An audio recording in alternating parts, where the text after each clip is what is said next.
The year is 2019. Spring had arrived in Boston. The upscale Back Bay neighborhood was alive.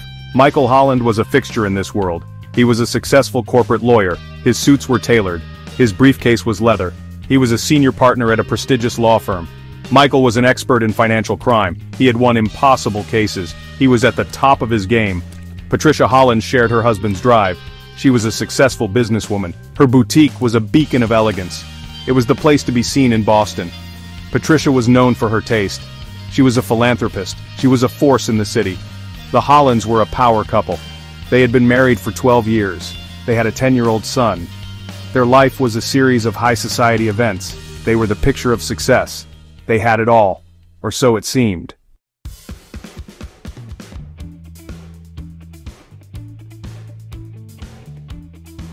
Beneath the surface, darkness lurked. The Hollands' marriage was strained. Work consumed them. They had grown apart. The spark was gone. Resentment festered. Distance grew. They were strangers in their own home. Michael felt trapped. His days were predictable. His nights were lonely. He longed for excitement. He yearned for passion. He wanted to feel alive again. He craved something more. Patricia felt the shift. Her husband was distant. He was withdrawn. She suspected infidelity. Her intuition was rarely wrong. She would uncover the truth.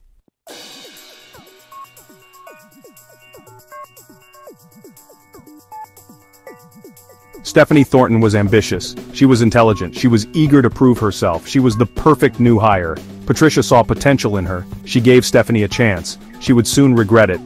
Stephanie was drawn to Michael. He was powerful. He was charming. He made her feel seen. She knew he was married. She couldn't help her feelings. She was falling for him.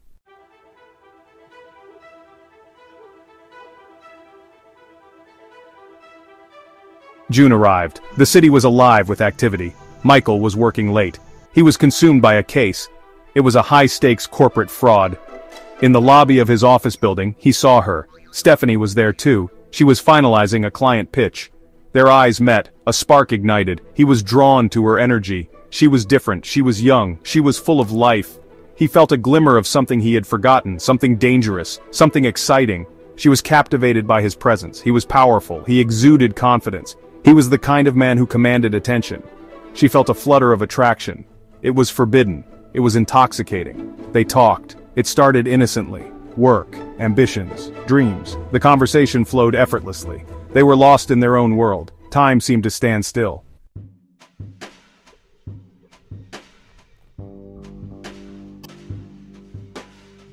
Section 2.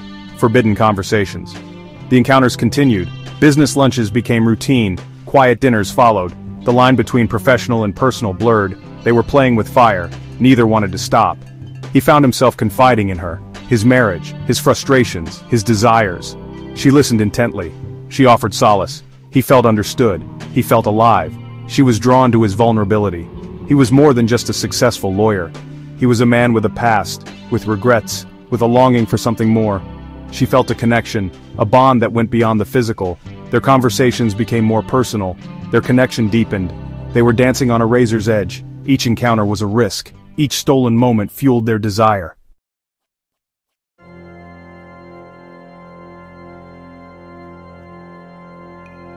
Section 3 lines blurred.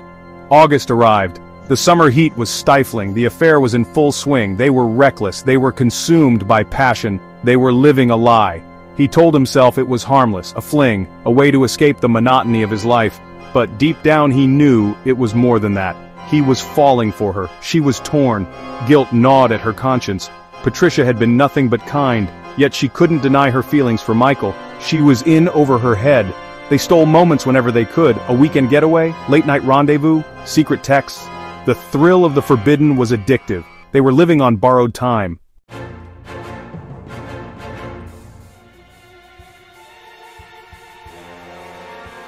Section 4. A dangerous game.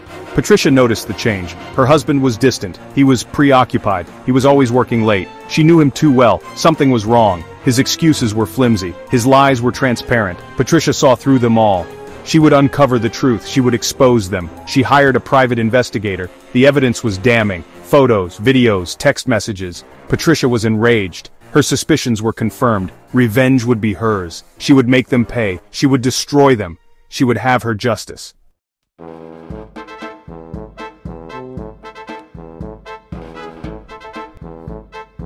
Patricia felt a knot of unease. Things felt different. Michael was withdrawn. His once warm eyes were now distant. He was always preoccupied. His work consumed him, or so he said. Patricia knew better.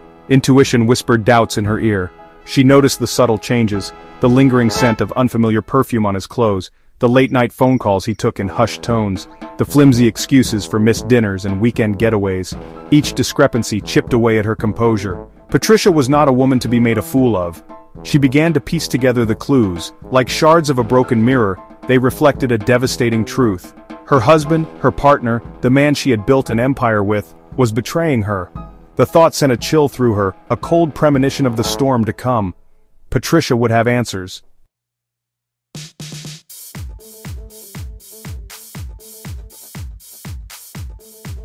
Patricia hired a private investigator. It was a pragmatic decision, devoid of emotional turmoil. This was business. She needed concrete proof. The investigator's findings were irrefutable. Photographs, videos, and a detailed log of Michael and Stephanie's clandestine meetings. They painted a picture of a passionate affair, a cruel mockery of Patricia's marriage. The images seared themselves into Patricia's mind. The betrayal was absolute. The pain, though sharp, was quickly eclipsed by an icy resolve. She would not crumble. She would not beg. Patricia would become the architect of her own revenge.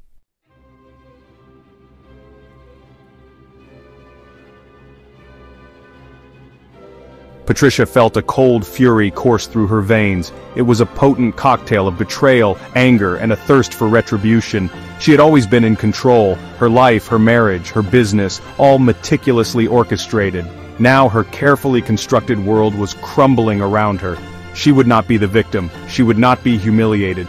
Patricia would emerge from this stronger, more formidable than ever. She would turn her pain into power. She would make them regret the day they crossed her. Patricia's mind raced, strategizing her next move. She would not make a spectacle of herself, no tearful confrontations, no public pleas for forgiveness. Hers would be a calculated strike, precise and devastating. She would expose their treachery and dismantle their lives piece by piece.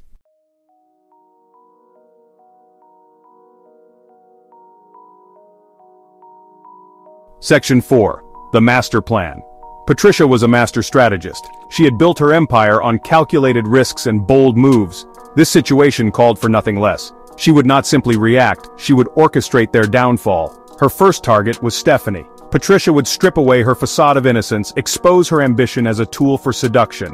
She would ensure that no respectable firm in Boston would dare to hire her. Stephanie Thornton would become a pariah in the world she so desperately craved to be a part of. Michael would suffer a different fate.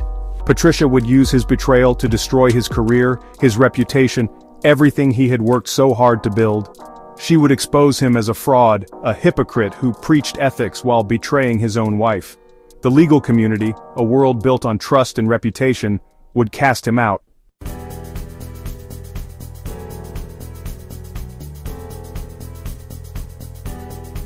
Section 5. A trap is set.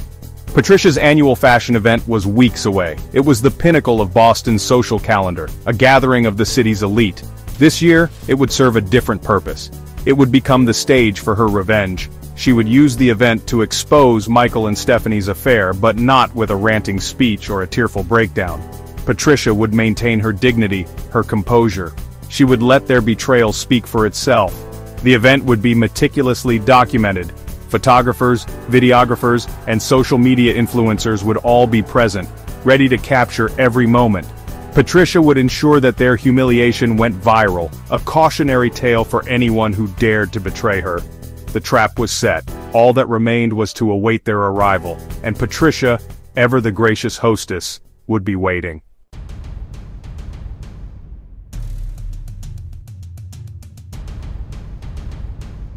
Section 1. The Unveiling. The night of the event arrived. The air crackled with anticipation. Patricia stood poised backstage. She was a vision of elegance. Her gown was a masterpiece. Her jewelry sparkled. She wore a mask of composure. Beneath the surface, fury simmered. She took the stage. The crowd erupted in applause. They hung on her every word. She began. She spoke of her boutique. She spoke of empowering women. She spoke of the importance of trust. Then, her tone shifted. She spoke of betrayal. The room fell silent. Patricia paused. The silence stretched, thick with anticipation. She gestured to the screen behind her. The lights dimmed. Images flashed across the screen. They were intimate, they were undeniable. Michael and Stephanie, caught in their lies.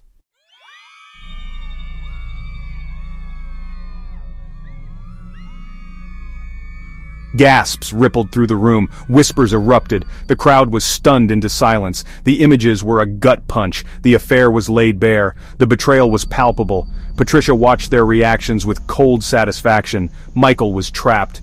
He felt a wave of nausea. His carefully constructed world was crumbling. He saw Stephanie across the room. Her face was ashen. He had dragged her into this. He was to blame. Stephanie felt a wave of dizziness. The room seemed to spin. How could this be happening? She wanted to disappear. She wanted to wake up from this nightmare, but this was her reality now. Her secret was out. Patricia continued. Her voice was like ice. She spoke of deceit. She spoke of broken trust. She spoke of consequences. She fired Stephanie on the spot. The crowd was captivated.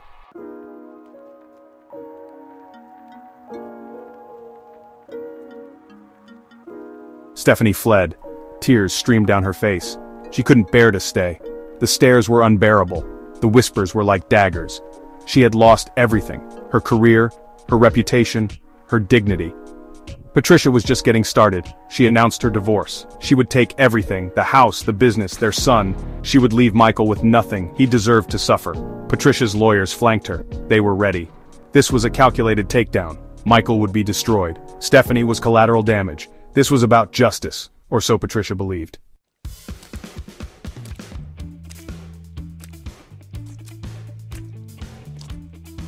Michael tried to reach her. He stumbled through the crowd. He had to explain. He had to make her understand. But Patricia turned away. Her eyes were cold. He was nothing to her now. Security guards intervened. They escorted Michael out. He was a liability, a threat. He had become the villain of Patricia's narrative. He had no choice but to comply. Michael walked through the crowd. He was a ghost. His life, as he knew it, was over. He had lost everything. His wife, his career, his reputation, all because of one fatal mistake.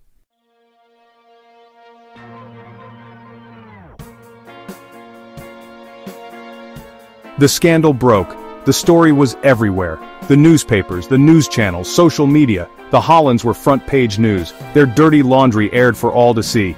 Michael was ruined. His career was over. His reputation was shattered. He was a pariah. Stephanie was nowhere to be found. She had vanished, swallowed whole by the scandal. Patricia played the victim. She gave interviews. She spoke of her pain. She spoke of her strength. She garnered sympathy. She had won, or so it seemed.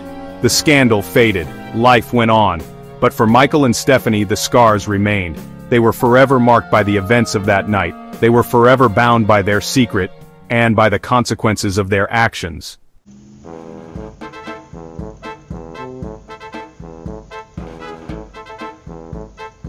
The scandal had faded from the headlines, but for Michael and Stephanie, the nightmare continued.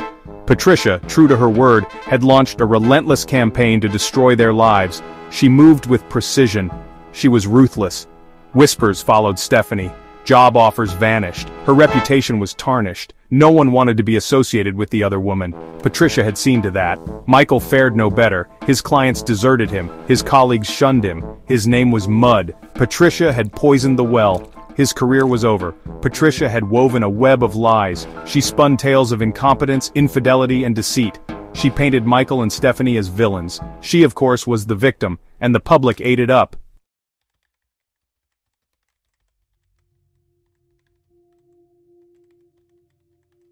Patricia didn't stop there. She hired hackers, digital ghosts to haunt their lives. Their online presence was manipulated, fake accounts were created, their reputations were further tarnished. Stephanie found herself locked out of her accounts. Her online identity was compromised, her digital footprint was now a minefield of misinformation. Michael's finances were targeted, his accounts were drained, his credit score plummeted, he was drowning in debt, he was a financial ruin. Patricia was relentless. She had the resources, she had the connections, and she had the will to destroy them completely. They were trapped in a digital nightmare, a nightmare of her creation.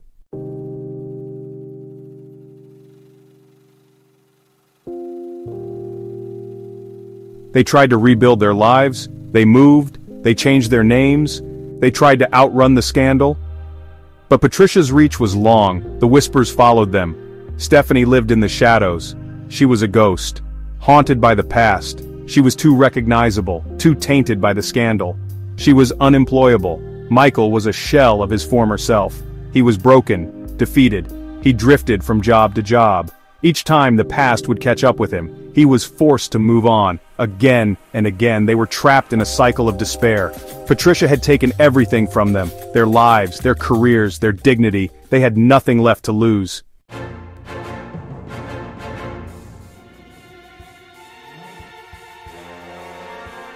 They met in secret, whispering in hushed tones. They were desperate. They needed to fight back. But how could they possibly win against Patricia? She was too powerful. Michael had a plan, a dangerous plan. They needed leverage, proof of Patricia's machinations. They would break into her house. They would find the evidence they needed. Stephanie was terrified, but she was out of options. She had nothing left to lose. She agreed to help Michael. It was a reckless decision, but they were desperate. They would break into Patricia's home. They would confront her. They would expose her for the monster she truly was. They had nothing left to lose, except their lives.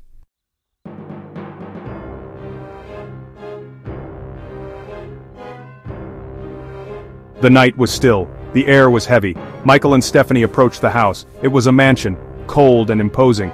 Patricia's prison of her own making. They moved like shadows, ghosts returning to haunt their tormentor. Michael picked the lock. He slipped inside. Stephanie followed. Her heart pounded in her chest. She felt a chill, a premonition of dread. They were crossing a line. There would be no going back. The house was silent, dark. They moved through the shadows. Each room was filled with ghosts, memories of a life they once knew, a life that was now gone forever. They searched for evidence, financial records, emails, anything to expose Patricia's lies.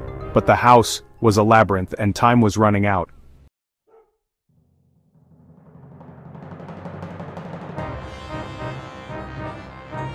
Unbeknownst to them, they were being watched. Security cameras tracked their every move. Patricia, alerted by her phone, watched the footage remotely. Her blood ran cold. They were in her house. Rage consumed her.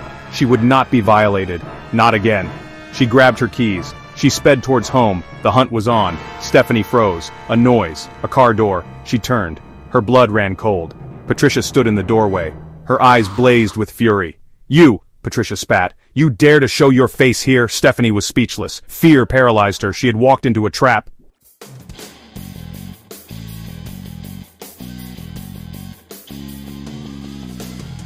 Michael rushed in. He saw Patricia. He saw the look in her eyes. He knew they were in terrible danger. "Patricia, no!" he pleaded. "Let's just talk!" Patricia lunged. The crystal vase in her hand became a weapon. It crashed against the wall beside Stephanie's head. Shards of crystal flew like shrapnel. Michael reacted instinctively. He pushed Stephanie aside. He took the full force of the blow himself. The vase shattered against his skull. He crumpled to the floor. A struggle ensued. A blur of movement, a cacophony of screams and shouts. It was chaos. And then silence. An eerie, unsettling silence.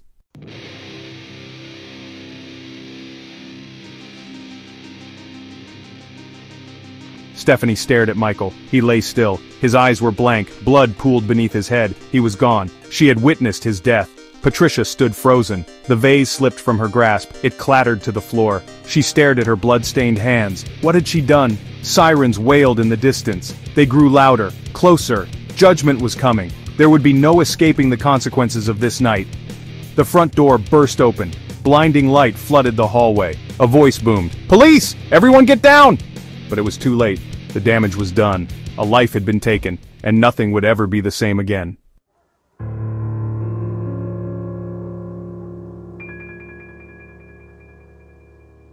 The trial of Patricia Holland became a media spectacle. The courtroom was packed, cameras flashed, reporters scribbled furiously. The wealthy socialite, once a pillar of Boston society, was now a pariah. The public was captivated by her fall from grace. Stephanie Thornton was the prosecution's star witness. Her testimony was chilling. She recounted the break-in, the confrontation, the struggle, and finally, Michael's death. Her voice trembled with emotion. The prosecution painted Patricia as a vengeful woman scorned, driven to murder by her husband's infidelity.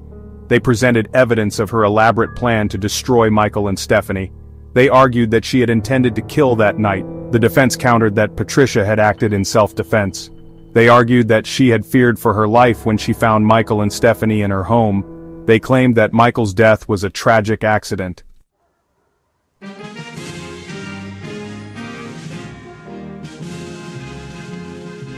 The jury deliberated for days. The tension in the courtroom was palpable. Finally, they reached a verdict. Guilty of manslaughter.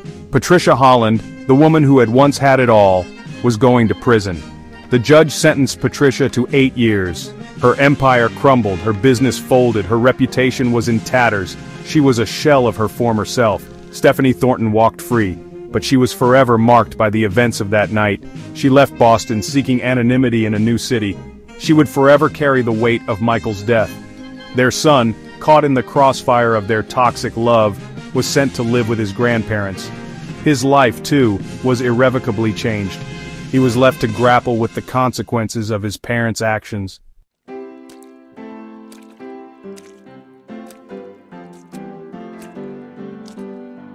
The Holland scandal was a tragedy for all involved. It was a story of love, betrayal, and the devastating consequences of revenge. It was a cautionary tale about the dark side of passion and the destructive nature of obsession. The case sparked conversations about toxic relationships, the dangers of unchecked ambition, and the importance of forgiveness. It served as a stark reminder that behind the facades of success and wealth, even the most seemingly perfect lives can be riddled with darkness and despair. In the aftermath of the trial, many sought answers, trying to understand what could have led to such a tragic outcome. There were no easy explanations, no simple solutions, but there were valuable lessons to be learned about the importance of communication, empathy, and seeking help when faced with overwhelming emotions. The Holland scandal was a tragedy that shook the city of Boston, but amidst the wreckage, there were glimmers of hope. The case sparked important dialogues about mental health, domestic violence, and the importance of seeking help before it's too late. It served as a reminder that even in the darkest of times, healing and redemption are possible, and that even in the wake of unimaginable loss, life, in all its messy complexity, goes on.